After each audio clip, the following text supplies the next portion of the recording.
Okay, so everyone, welcome again to the 6th Communities of Practice. Just reminding everybody that we are recording these sessions, especially this month, because half of you guys are on spring break. And again, the other half are in another week. So we just wanted to stick with our schedule for this year that we did for those third Tuesdays. So welcome everybody. We have a really full agenda. But I'm really excited for today's topics to help get you guys through the budget season. Okay, so I am screen sharing and I believe it is still good to go. So I'm going to go ahead and bump forward to the second one. So please let me know if you guys can't see me. Okay, so our agenda today for March 21st, we're going to start with our normal, which is our what's on your radar. And then we're going to get into a recap from January. Actually, it's a recap from February. I didn't update that. Sorry about that. We're going to talk about Federal Program of the Month. Stacy Recco is going to present to you guys kind of a nice overview. I'm really happy to have her on there to give you guys some insights as your applications for funding are coming up, as well as for my own. Then we're going to do our PD, our professional development, in 15-ish minutes. We're going to talk about position budgeting and position control. Now, I'm not going to tell you exactly how it works because y'all have different systems, but we're going to see which accounting system you do use. We're going to do a survey. It's not going to be a live survey. It's going to be a link to a survey through JotForm, so I can get some better analysis and details. And we'll be sending that out in a recap email as well. And then we're going to do talking about school board presentation prep and some insights to that to keep you guys just hot and ready to be able to give all the answers to those school board and community members, because we all know that can be rough. Okay, so let's start with what's on your radar. So this, remember, we look at the data acquisition calendar, and I have this sorted. You can see some different filters, but I tried to pull up the stuff that's mostly around that's going to affect you guys from a federal fiscal grants and or just from budgeting in general. So when you look at this, please know that there are filters up here, and so it's not everything. So don't print this and think this is everything. I want to make sure you guys know to go download the real one. Now, I highlighted a couple different pieces on here because the ones in this yellowish green were specific to federal programs and to myself, that we will be using the data from those significant expansion from charter schools and or the certification of your low income folks that attend those charter schools. We need that data. We sent the link and modified it so that they're both collected on one JotForm. So if you're significantly expanding, you get to say, I'm expanding. And then no matter what, expanding or not, you all have to put in the data from where are the homeschool districts for those kids attending your charters. Where are they coming from? The SDE doesn't have that data. And it helps you guys out because we do, in our calculations for funding for our grants, we need to know where that district came from to help give you guys a little bit more of an allocation. So notice that those are highlighted and those were extended till March 31st. We can't go any longer than that because there's all these regulations about 120 days before your school districts are open session. So we're kind of held to that, but that was the latest date we could pop it out. So please, please, please reach out to myself or to Brian if you have questions. And then I have highlighted down there at the bottom on March 31st, your indirect cost worksheet.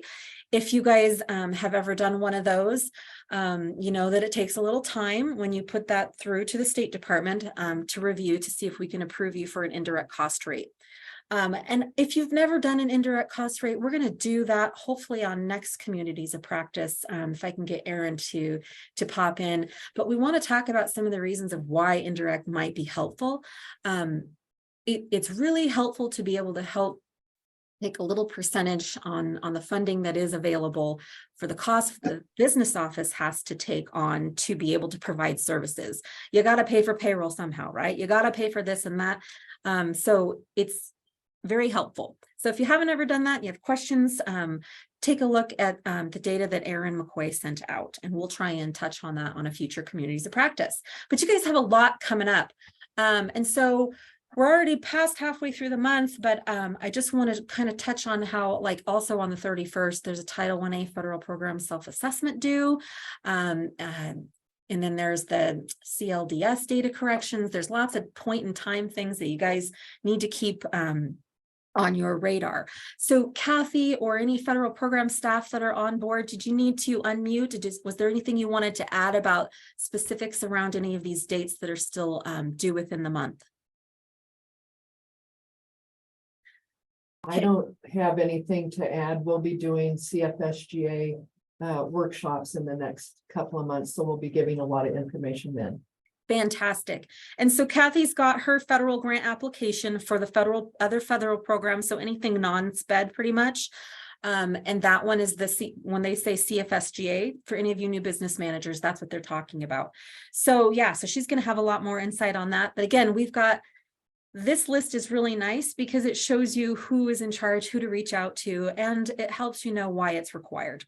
Okay, so we're going to pop through and see what's going to be coming up on your radar in April. I have here, because we're talking about budgeting today, that's why I've highlighted this April 30th date. And we'll give you some more context. If you guys didn't attend IASBO in the spring, those workshops, they did the school finance department did a nice presentation, and Carol is the one to talk to get that presentation. But there's a nice map that we're going to talk about that helps you guys understand. It will just help you guys understand what context and date range. Hey, how are ya? Okay, I think I'm muted. Okay, all right, guys. And then so that's what's coming up in April. So you guys have some migrant ed stuff coming up. And then McKinney-Vento, you have a couple other things coming through. Was there anything else that my federal programs team wants to talk about? Nope. Okay. All right, perfect. We're going to move on because we got a full day. Okay, so recapping again from last month, we had a huge month last month. We talked about a lot of good context.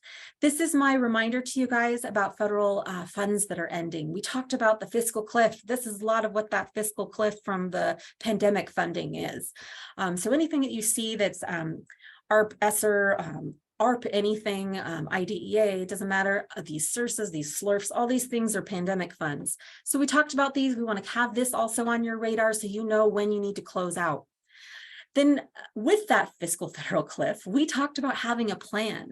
With so many funds that are ending, you've got to analyze pre-pandemic, what's happening now at the end-ish of pandemic, and then what your numbers are looking like for future enrollment and whatnot. There were so many things that affected that during COVID. You don't want to just take COVID years as your base year. So do a full analysis, forecast with the intention to plan ahead, get that plan. Okay, then we talked about low income counts and enrollment. So if many of you guys remember, we had frozen those numbers because during the pandemic, there was a waiver where free lunch and free breakfast happened. Thank you for the federal government for doing that, but it did take away the data that we needed, that we used for some of those calculations. So we had to freeze the enrollment that went with the low income counts. And that slide that we're talking about here is, what does this mean to us? Well, we've used old data for 3 years. So what that means to you is you should do an analysis to see what those numbers were and what your numbers are now to see if you're going to come out ahead possibly or not. Some of you guys may have a real big dip in your enrollment since that first 2019-20 date that we've been using. So keep that in mind. Okay, then we talked about budget best practice. Things that we can do as we budget for the future. We're going to refer to pre-pandemic budgets, right? And funding models. We're going to analyze what's happening now. We're going to pay attention to legislative changes because there's been a lot happening. I mean, just yesterday, they've put through a bill. We'll see if it finalizes or not about facilities, right? School facilities. It's going to be a big change if it goes through. Okay, so think about all those things. Legislation changes will affect you. And then we want to make sure that we insightfully convey those changes in the fiscal landscape to our superintendents and our school board. And that's part of what we'll talk about the school board presentations. But more than anything, we want to support each other, share ideas as a community of practice. It's all hands in. That's what that picture is for. Then we were also lucky to have Lisa Hells from Lake Pend Oreille, and she gave us a wonderful presentation. If you want to go back to it, this is a summary, but she really talked a lot about identifying extraordinary variables, making sure you're using your resources, including your friends, right? and some of those other things like the legislative pieces that you really need to study so that you understand what's happening. All right, so with that, we're going to welcome Stacy from Federal Programs, and she is the coordinator for Title 1A and Title 4A, and we're lucky to have her today. I've asked her to do a nice analysis for us that will help us see an overview of all of those federal programs. And the reason we want to have that is you guys are having your consolidated program application coming open. And it really would help just give some insight and some context to all those fiscal staff that, especially the new ones, that just may need some help understanding what each of those programs are and what they do. All right, Stacy, let's welcome you. Make sure Thank you. Can you hear me? I can. Perfect. So go ahead.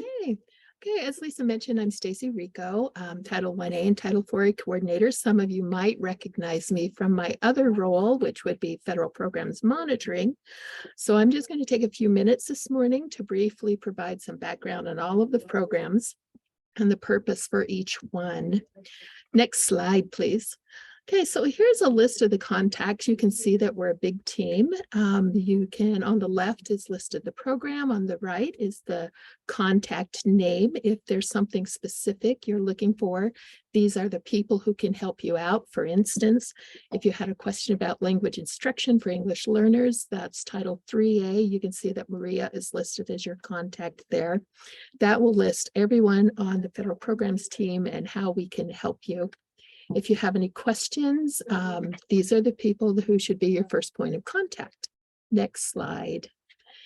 This is an infographic we have that shows how the federal program department is put together, but there is so much information and it would be so hard to disseminate meaningfully here that I've pulled each one out, and that's what we're going to go over briefly.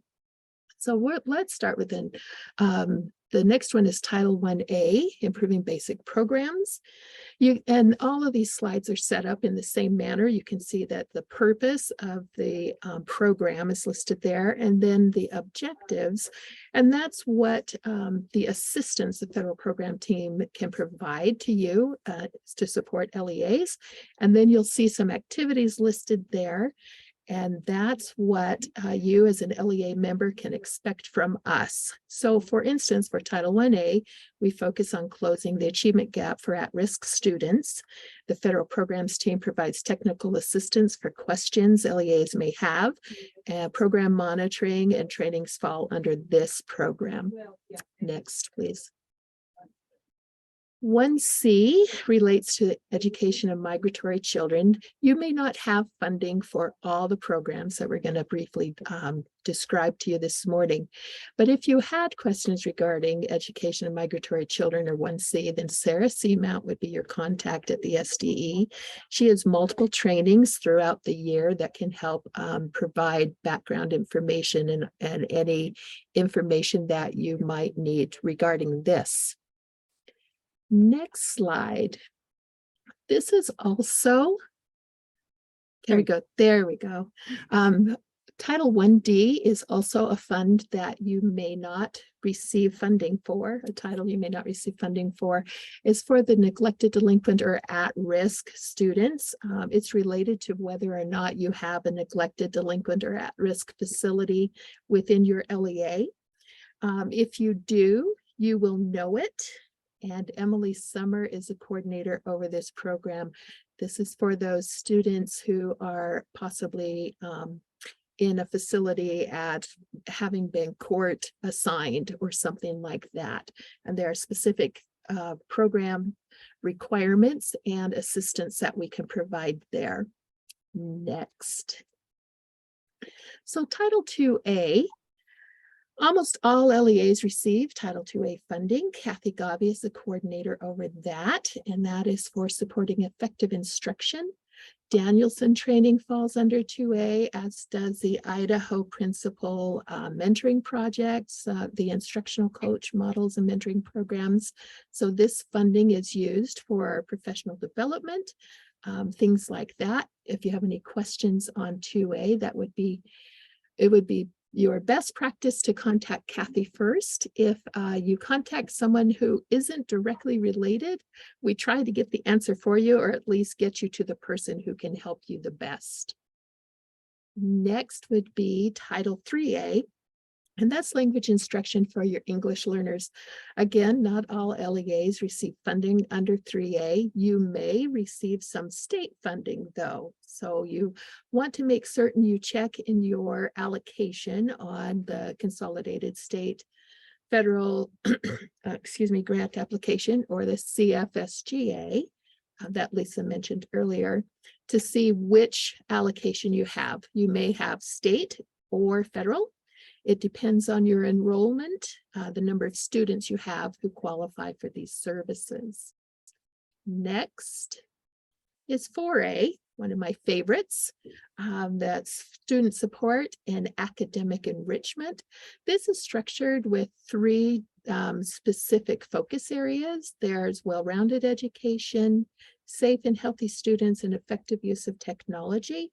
Spending has to fall under one of those 3 categories to use the 4A funding.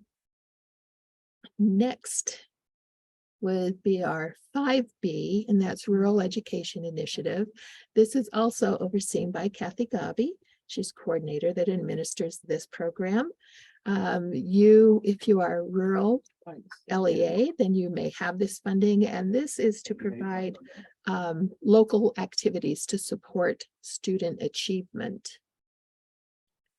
Next, please. Title 9A, you're going to say, oh, I don't get funding for 9A. Nobody does. It is federally required. It's often referred to as McKinney-Vento. If you have been through a monitoring recently, or you have completed your self-assessment, you will recognize that there are a number of 9A indicators. There are a lot of requirements, again, all federally mandated, but you're probably familiar with them, I hope. Your LEA needs to have a designated McKinney-Vento liaison, and there is support and mandatory training available from Emily Summer regarding this program. There are a lot of expectations that come along with this, especially since there isn't funding tied to it. But again, you know, that's the price you pay to play, I guess, federally required. Next, we want to talk briefly about our family and community engagement, or as we refer to it sometimes, FACE. It's part of Title 1A. You can see it listed. You can see under listed. Sorry, let me start again. Listed under activities, I wanted to point out that first bullet there, purposity.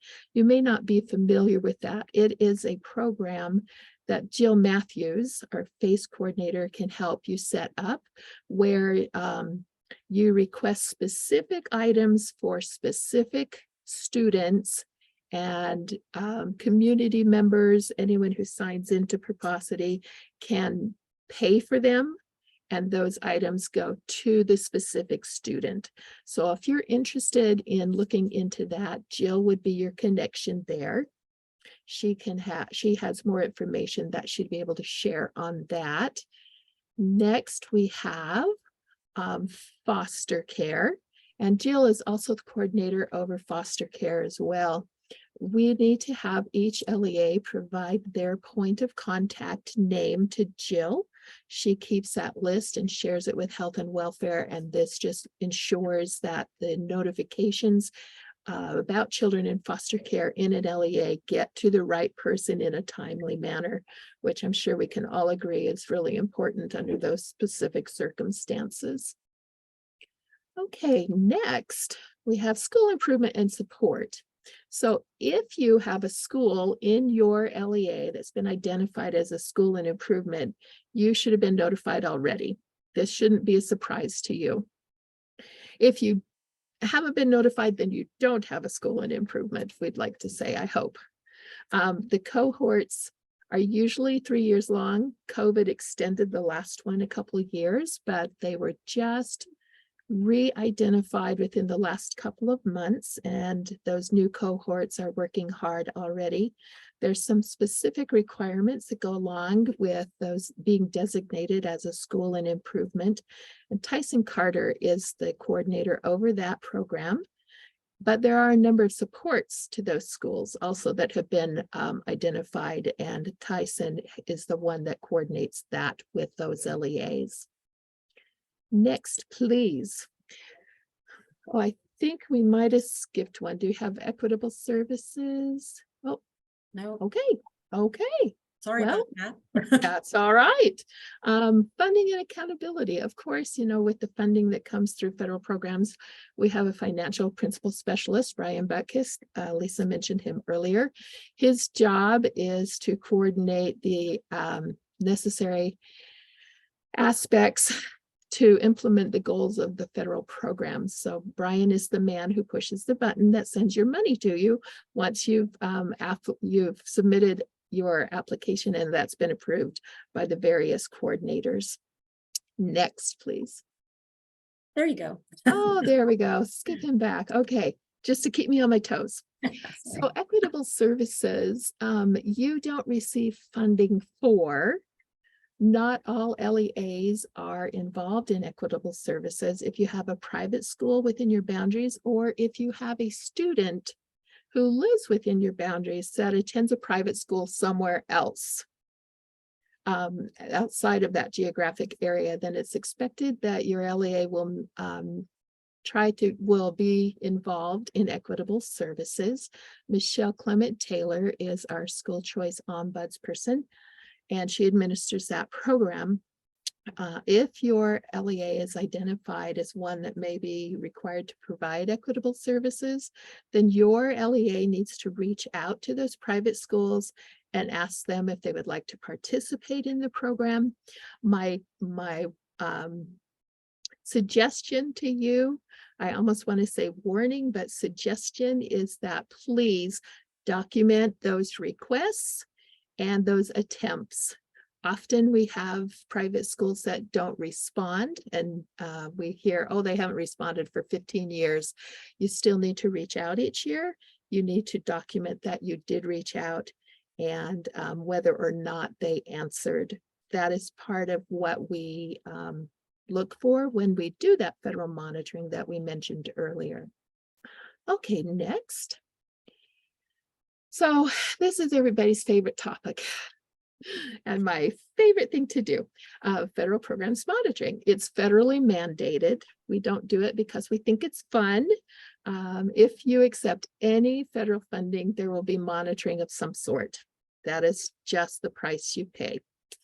Currently, we're in a 5 to 6 year cycle for these federal programs that I have mentioned today. There are other monitorings that take place with your LEAs under different programs. So I am only referring to the title programs that we've mentioned so far.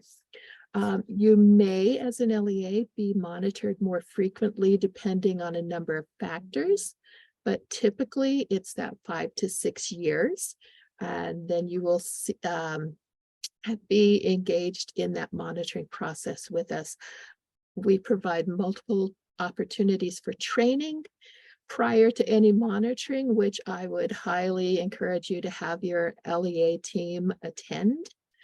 There's also one-on-one technical assistance we can provide at that point, anytime prior to the monitoring and post-monitoring. A list of the LEAs that are going to be monitored in the upcoming school year will be available at our CFSGA workshops, and those begin the end of April. It's the last week of April and the first 2 weeks of May. They're done regionally. So if you or someone from your team participates in any of those, the list of LEAs to be monitored in the 23-24 school year will be available there. Okay, next. I wanted to, these things came from the data acquisition calendar that Lisa pulled up and mentioned. And so I wanted to make certain to mention the 3 that are highlighted that are the things that I see consistently are difficult for people to meet the deadlines. The most important one, in my opinion, is the one on the right where it's highlighted the CSFGA application. That's due at the end of June. You need to have your application submitted with the original submission by the end of June in order to maintain spending authority. So that is the one deadline throughout the year that is hard line. We are kind of backed into a corner if you miss that deadline. Also, the annual performance report, that's due sometime the end of September. That's really important information we request from you. It's a pretty quick report to do. It's in an app. It shouldn't take that long if you're able to secure your information and your information is consistently corrected in IC. So you'll want to pay attention to your IC upload dates and make certain that the way students are being coded into that system are always correct and accurate, because that can cause some delay in being able to complete that report. And then the comparability report in November. All three of those are done through an app. And speaking of apps, we are moving to a new app for monitoring. So if you were monitored 5 or 6 years ago and you're coming up in this new year, there will be a new platform. It'll be different than what you're used to. However, the self-assessments, which are due in just another week, the end of this month, those will remain, at least for now, under the same system. So you'll complete those and then email those to Michelle Pereira. We're not including those in the app yet. Okay, next, and I think the end. Bottom line, we're here to help. If you have any questions on any of these things, I know it's very brief and probably more information than you wanted or can take in, I'm not sure, but we are always here to help, and we just need you to let us know what help we can provide. That's it for me. All right. Hey, thank you so much, Stacy. And I hope that this was helpful just to give a nice overview for you guys here live, and also to refer to. Maybe these slides will help somebody new if they need to know. So please refer them as well in the future. And Stacy had mentioned that the CFSGA's application is coming up. The IDEA application is also coming up. So you'll see some emails out about that as well. And I want to go back to what she was saying about that June 30th hard deadline. We also have what we call a preliminary application that we're also held to that June date. That's where I always say, please tell me you want the money. That's my preliminary application where you're saying, yes, I want it. Here's my preliminary budget. So we have flexibility in the special ed application for you to modify that over the summer as you close out your year if it affected carryover and such. But it's the same concept. We have to be able to know who we're going to be allocating to and how we're going to be allocating based on how those applications come in. We give you those preliminary allocations, but those applications also give us the final, yep, this is who's taken the money or who's qualified for it. So keep that in mind as those emails come out to get you guys going on those applications for funding. Okay, and thank you again, Stacy. We really do appreciate it. So we'll have another slide at the end that also has phone numbers for everybody from the federal programs and SPED teams, so that you can refer to those. So now it's time to do a little poll. So when you guys get the PowerPoint later, this is a link to the poll. But in the meantime, I'm going to put in the chat a link for you guys to click on. This is through a jot form. So it's not going to pop up like a normal Zoom poll. But if you guys can go to that jot form from that link in the chat and start filling that out. We're trying to just gain some perspective. We did one of these a while ago, but I'm trying to gain perspective of how many users we have in different types of software, because our next discussion is going to get into something that not all of the software packages may offer. But if there are groups of you that it would make sense for you to get together, we want to see if you guys are interested in those user groups, so you can reach out to each other and say, hey, I need a Skyward, person that knows what they're doing that can talk to this. So just make sure that if you have a chance to click on that in the chat, or you can manually type it in right now. I'm going to send this out in the recap as well from our communities of practice today, because I want to make sure that everybody has a chance later to fill this out, so we can, again, give some insights, get you guys into some possible user groups to help you out. Okay, so again, we're saying we don't know what accounting system everyone is on at the time, but we're going to talk about something here coming up that I think is super important to do in general, just to think about different accounting practices and budgeting and things that we can do to try and make our lives easier, more strategic, you know, just help you be more confident in the numbers that you guys are forecasting. So with that, it is time for our PD professional development in 15-ish. So we're going to talk about position budgeting. What is it? How can I use it? Maybe you already are using it, and I hope you will unmute when we get to that point. So what is position budgeting? I've had people say, I've never really heard of that, or others say, yeah, I've never even used it, or yeah, I think my software has it. So I just want to give some context to what it is. Position budgeting refers to the activity of budgeting at a personnel line cost by position, not person, position. Yes, there's a person in, but you can assign a position or positions, number of FTE to a position, and then all the people tied to it.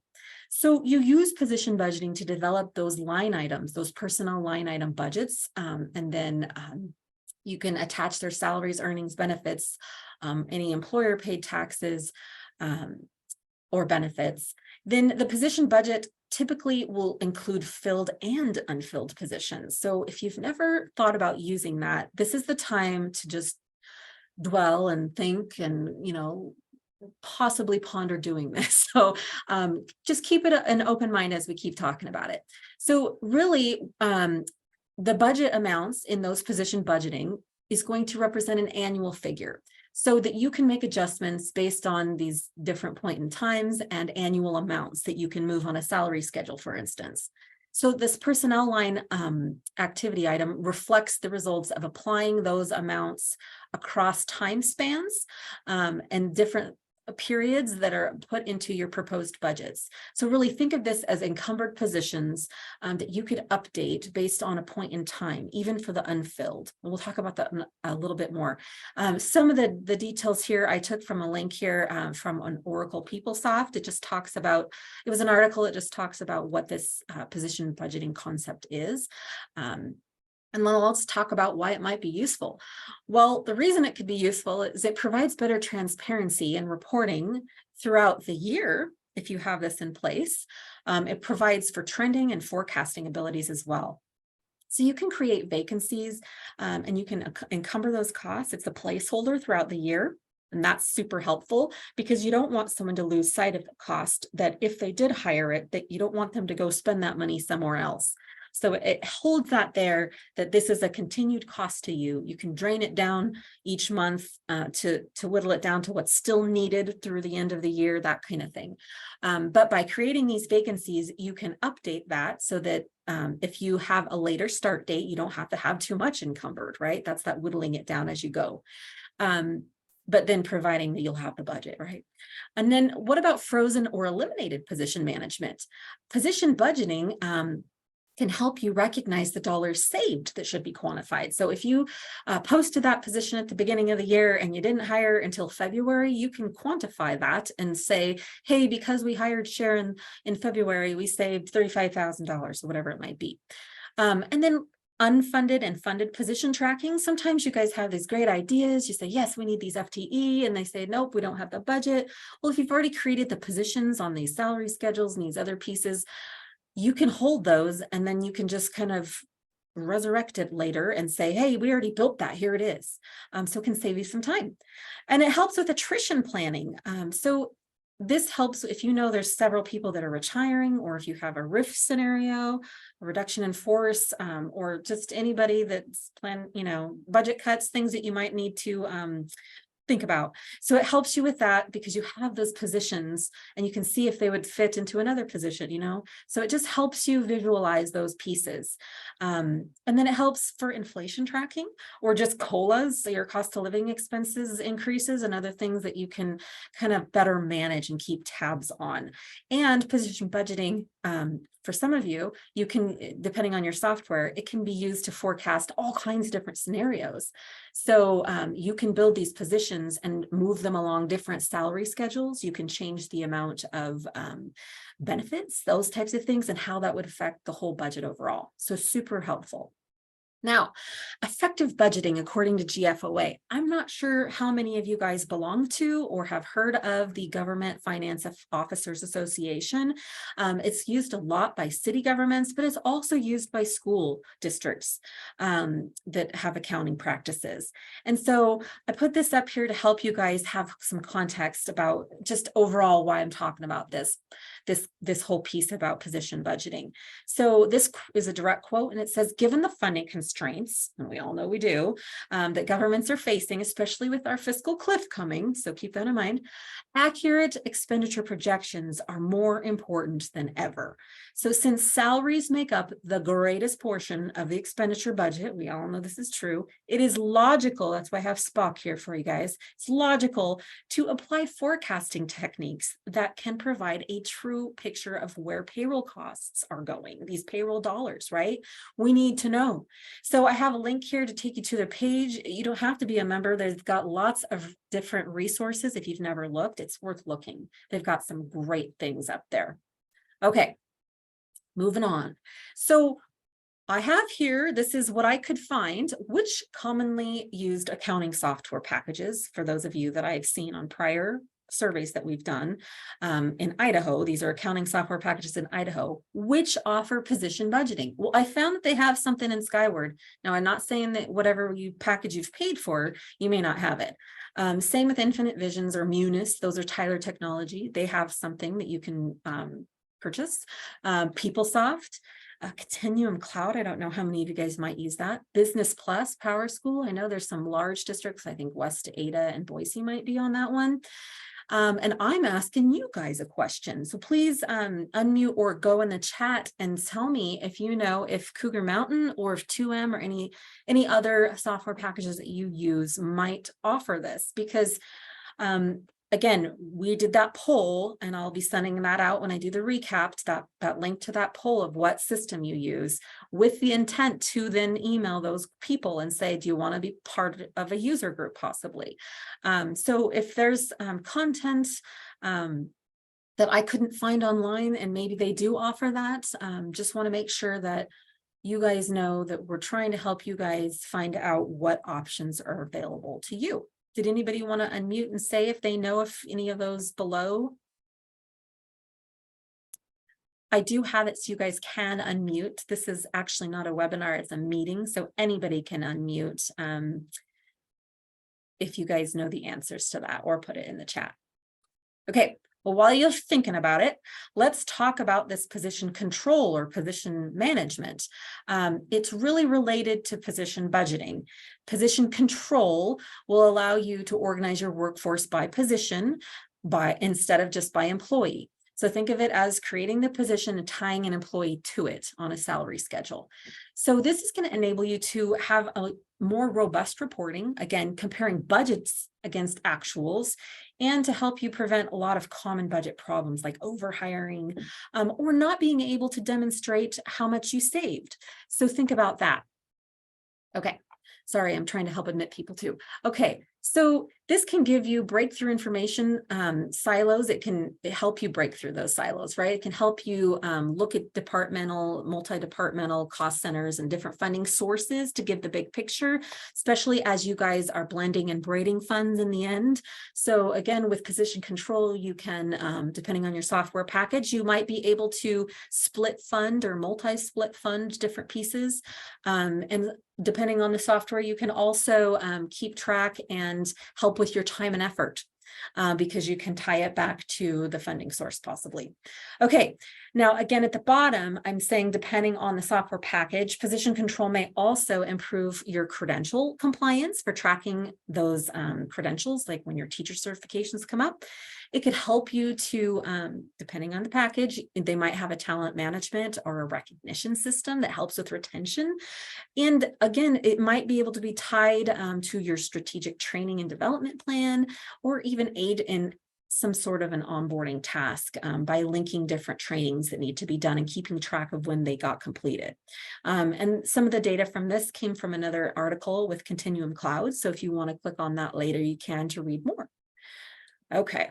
Sorry, I keep admitting and then it won't progress. Here we go. So I've got some pictures from some Skyward stuff I was able to find. Does anyone currently that's on here want to unmute and share if they are currently using Skyward and the position budgeting model? Is there anybody out there that knows? Maybe you attended a training. Anybody? Please pipe in. You can interrupt me anytime. But this is just some screenshots from Googling. I'm not sure if you guys know that some of the Skyward packages offer that. And this is again just saying, hey, you can improve your transparency what if scenarios. And that's really what this is about. As we're going into budgeting, your superintendent might say, oh, I need you to calculate or do a forecast if we have this much or that much or this scenario or that scenario. And it can, you know, depending on how skilled you are in Excel or whatever system you're using, you need a way to be able to do all those what if scenarios. Doesn't have to be through your accounting practice. I have seen it done in spreadsheets. Now, what about Infinite Visions and Tyler's products? I used this years ago when I worked for a school district. Does anybody currently use that, or is anybody going to be using that? Please unmute and tell us your experience. I'm going to pause because any of the befores or Tyler's, anybody out there? Aberdeen still uses Infinite Visions, but I'm not familiar with the budgeting end. I'm over the federal programs. I'm betting you're using it because it's fabulous in that system. So thank you. Thank you, Aberdeen. I bet there's others. And the reason I'm saying I bet it is because I don't know if you can see, this one was a little bit more visual in the background. You can see they've tied in an account code, how it's paid or where it's paid. You'll see how many FTE are tied to that.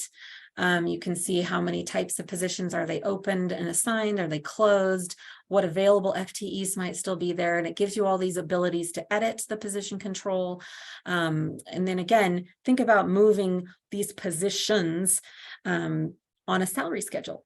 So if everybody gets it voted in that you guys get a 3% COLA, you can slide everybody on that. And then if you guys also have, you know, other merit-based things or whatever, those can also be tied in as well.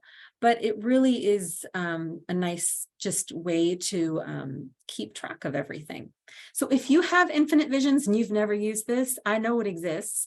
And I believe it exists on Skyward because I saw that online. You know, I don't know if you can afford those packages. I believe it's built into most of the Infinite Visions if you have the budgeting. All right, and then what about Business Plus? Anybody out there on from Boise or Meridian, West Data, anybody that I believe uses Business Plus? I saw that they have some position control options. Anybody out there? Maybe. I only know the two, Boise and West Data, that I believe still use Business Plus. So I'm not sure if they do or not, but I just want to put this out there that I believe they have these options. So if you haven't thought about how that could help you when you're doing budgeting scenarios, just ponder that. I did find some other things in case some of you just use Microsoft products. There's a Microsoft Dynamics piece where you can do a payroll and position control. I know a lot of districts that used to use Google Sheets in Oregon, and there's so many add-ons. I believe there's position control add-ons you can do. Does anybody use Google for budgeting? Google Sheets? Or any other manual methods? Do any of you guys kind of do this in a side spreadsheet so that you can, again, take whatever scenario is given to you? Hey, I need to do this much reduction in force. this much reduction in just available budget for this program. But I still need to bump people on the salary schedule and on this COLA because of what was negotiated.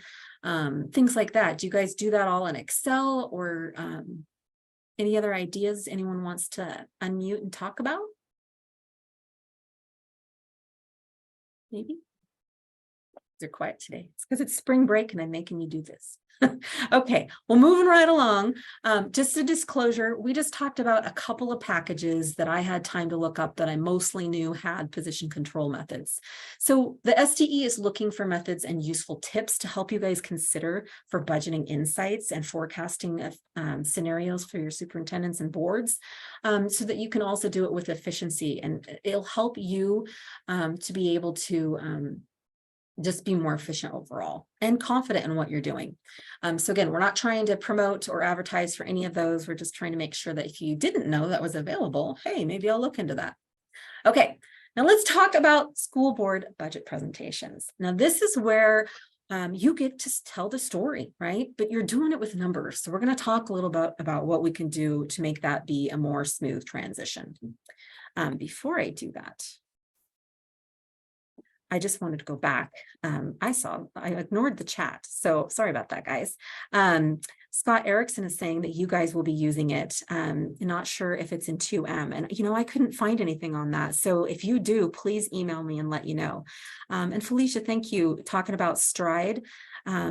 And that you do it in Excel because you have so many states, and I bet you can do it in Excel, and you have a pretty crazy template, I bet. Yeah, and I know Infinite Visions has it. So keep that in mind. We'll try and get you guys some user groups going. Okay, so with that, let's do the school board presentations. Okay, so if you haven't noticed, and you are a budget manager or a business manager, here's some things coming along that are due coming up end of April. We talked about this a little on the data acquisition calendar. You guys have to get ready for those budget hearing notices. It's coming. All right. And so there's a lot of things that you guys have to have on your radar, so to speak, for the timing of setting the hearings, to be able to present and adopt those budgets. So if you're not in budgeting, take a look at this. This is a little nuts, but I wanted to call it out. Yes, you get to do this every year, right? But it's very important to keep note of the timing for all of this. This is a calendar that was on that presentation, I think at the IASBO work group. I got it from Carol over in school finance. And if you look at this, look at all these dates and crazy things. That first line in April, by April 30th, you got to notify your county clerk of the date and location of your budget hearing, all these different pieces. And then in May, 10 days prior to that hearing, you have to publish the notice. There's all this complete timing of how many days and weeks apart you have to do all these things. So look at all these crazy dates that are coming up for you.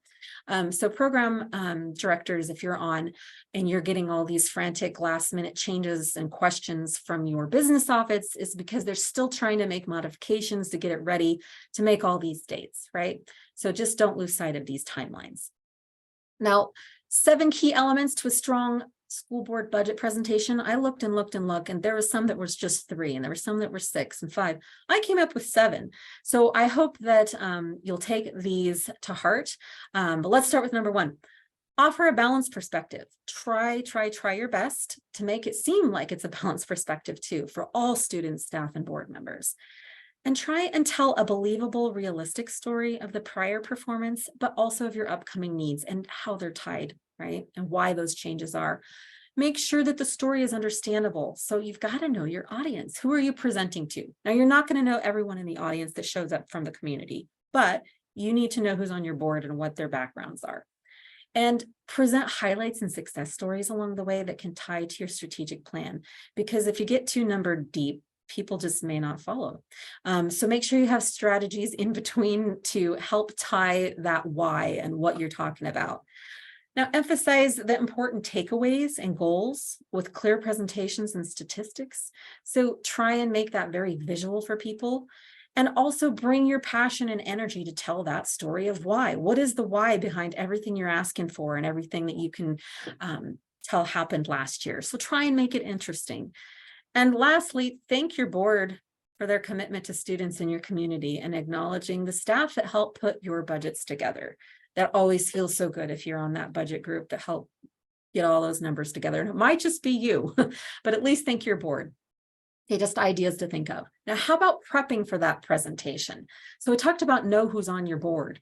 You might need to just determine what their backgrounds are so that you can understand how to speak and present. So what is the culture of your board? What's the historical timing behind it, interests that they have, practices, committees, what kind of other things are pertinent to your board? Are there any new members? Okay, and who are they? All right, do you offer any trainings? You know, you guys are asking them to adopt these huge multi-million-dollar budgets. Do you offer any trainings? It's not mandatory, but do you? And is there anything you need to provide to anybody ahead of time? And then how were these members recruited or elected? Are they friends of so-and-sos that maybe still got elected, but how were they recruited? That's a big thing. And are you familiar with your individual board members' priorities, right? Do you expect any legislation effect on it, or any questions that might come up from them about those legislative changes? And are there new specific laws that you need to understand to be able to speak to, like the one I talked about earlier about look at some of the changes possibly coming to school facilities, right? You're probably get a question on that, so make sure you understand what that is and make sure that your agenda is ready to reflect that. And then also let's talk briefly about financial backgrounds. So do they know any of these things? I'm going to speed ahead here. You can come back to this one, but make sure they understand what a bond and a levy is, right? If they don't know, it's going to be hard for them to understand. Okay. And audit processes, all those things are important. And budget law is huge. So they know why you're asking for things as you are asking for things. Now, forecasting assumptions based on the member's background. Do you have stuff that's easy to follow? Are the charts and other visual material easy to understand? Does it include proper multi-year comparisons? And this is, again, maybe just on the pieces that you're handing out or that you're bringing up on the screen specifically to demonstrate that. Do you need to expand or update your current analysis processes and modeling based on the changing funding structures and availability? And are the various assumptions clearly labeled and demonstrated? Because if you're talking about how you ran this and that scenario, and this is how you landed on the one that you're asking to be appropriated, can you speak to that? And are you prepared for those board member questions that come up to easily adapt your modeling to new scenarios? If you're doing the presentation and adoption all in one, what if they ask you something? Can you run over to your computer and make a change? Or do you have somebody there to support you that could tell you that? Now, let's also talk about LEA outcomes connected to finance. What's your mission statement, strategic planning goals? Can you tie the investments and activities from the prior year to the current year as part of your continued actions and outcomes? Be prepared to give the status on those overlapping programs and projects and where you're at in a certain initiative. And how can you leverage the resources to demonstrate how those current priorities can be met? Because they may have said, well, hey, what did we use our ESSER money or our ARPA money on? So make sure that you can talk about those things because they're connected, the outcomes are connected to finance. And here's just some communication and presentation insights, because it does matter. It often, when you're doing those budget discussions, you might have anybody from the community. It often involves those who are interested in one little thing that will be there listening for it, that might have that question just about that one little piece. But don't assume anything is obvious that's not worth mentioning, or that your audience can't possibly comprehend some sort of factor or finance speak. The gap in understanding can prohibit those meaningful conversations that you have and the inclusion with your board members and community. So it is up to you to find the way to meaningfully convey that message. And this is some excerpts from an article with a link I have down here. Again, it's from that GFOA. They've got some great articles to read. But just make sure that it is imperative that your finance experts learn how to communicate. That's the bottom line here. Okay, now who is there to support you? Who from your team can be there to have your back, right? You've got this because your team has your back. So make it they show up. Somebody's got to show up to help you just in case. So please make sure. Okay, and then I wanted to thank you guys lastly for all that you do, for the long hours you put in, and for your dedication to the students and families in our communities. You are making a difference, right?